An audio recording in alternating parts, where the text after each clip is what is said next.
Hey Ghee fam, welcome back to Spill the Ghee, where we serve the hottest tea.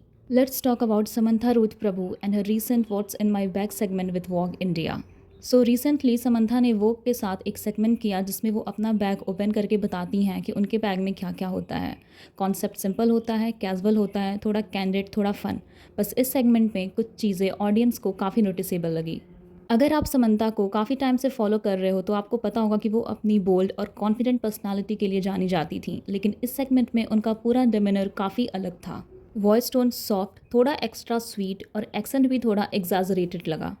ऐसा feel हो रहा था जैसे वो नेचुरली क्यूट नहीं बल्कि ट्राई करके क्यूट बनने की कोशिश कर रही हो। कई मोमेंट्स में जब वो अपने बैग से चीज़ें निकाल रही थी उनका रिएक्शन ऐसा था जैसे वो खुद शॉक हो रही हो, लेकिन ऑनेस्टली वो रॉ या स्पॉन्टेनियस नहीं लग रहा था। थोड़ा रिहर्स्ड, थोड़ा परफॉर्मेटिव वाइब आ रहा था, जैसे हर रिएक्शन पहले से डिसाइड हो।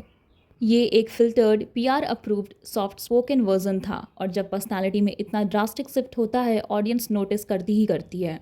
और इस सेगमेंट में समंथा ने जो बैग कैरी किया था वो हर्मस का था, और अगर आप थोड़ा लग्जरी ब्रांड्स के बारे में जानते हो तो आपको पता होगा कि हर्मस के बैग स्पेशली काफ स्किन और गोट स्किन जैसे रियल लेदर से बनते हैं। High and luxury, extremely expensive और ऑब्वियसली एनिमल लेदर बेस्ड।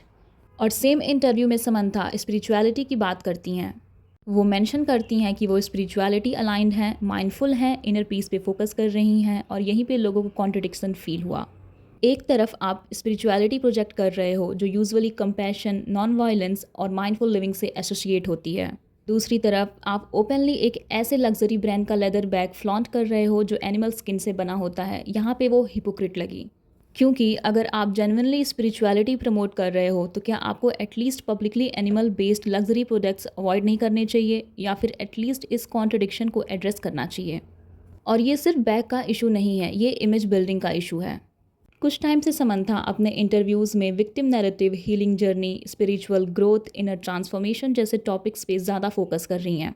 और जब आप एक स्पेसिफिक इमेज कॉन्शियसली बिल्ड करते हो तो ऑडियंस ऑटोमेटिकली आपके एक्शंस को माइक्रोस्कोप से देखना स्टार्ट कर देती है। पर्सनल कॉन्ट्रोवर्सीज के बाद सडनली काम, कंपोज्ड स्पिरिचुअल ट्रांसफॉर्मेशन का नैरेटिव ज़्यादा हाईलाइट होना, सिंपैथी और रिलेटेबिलिटी दोनों गेन होते हैं इस इमेज से।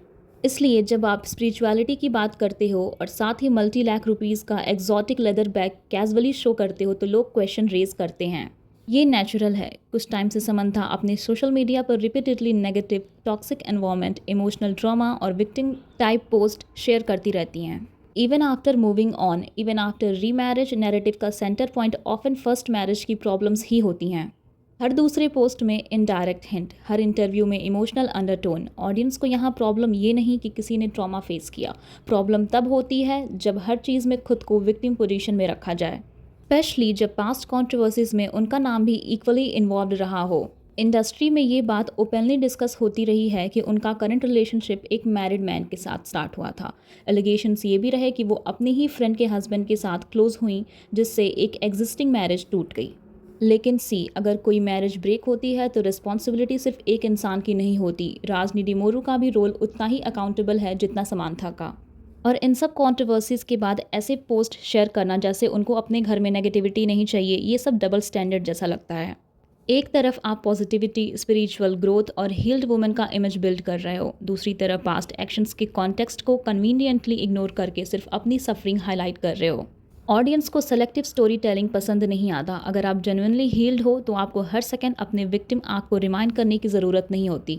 हीलिंग लाउड नहीं होती, स्टेबल होती है। और समंथा के ज़्यादातर इंटरव्यू में अपीयरेंस में एक सटल रिमाइंडर होता है, I went through so much. यहाँ प्रॉब्लम ये नहीं कि समंथा लग्जरी यूज़ करती हैं, प्रॉब्लम ये नहीं कि उनका पर्सनल लाइफ कॉम्प्लिकेटेड रहा। प्रॉब्लम ये है कि जब आप खुद को मोरली एलिवेटेड, स्पिरिचुअली इवॉल्व्ड और इमोशनली विक्टिमाइज पोजीशन में साइमल्टेनियसली रखते हो। प्रॉब्लम है हिपोक्रिटिकल होना। रीब्रांडिंग और रिडेप्शन आर्क इंडस्ट्री में कॉमन है, लेकिन ऑडियंस स्मार्ट है। लोग टाइमलाइन कनेक्ट करते हैं, लोग टोन शिफ्ट नोटिस करते हैं, और ऑडियंस हिपोक्रेसी स्निफ कर लेती है। सो या that was it for this video. और अगर आपको ये वीडियो अच्छी लगी हो तो hit like, share and subscribe and comment what you think, and I will see you in the next video.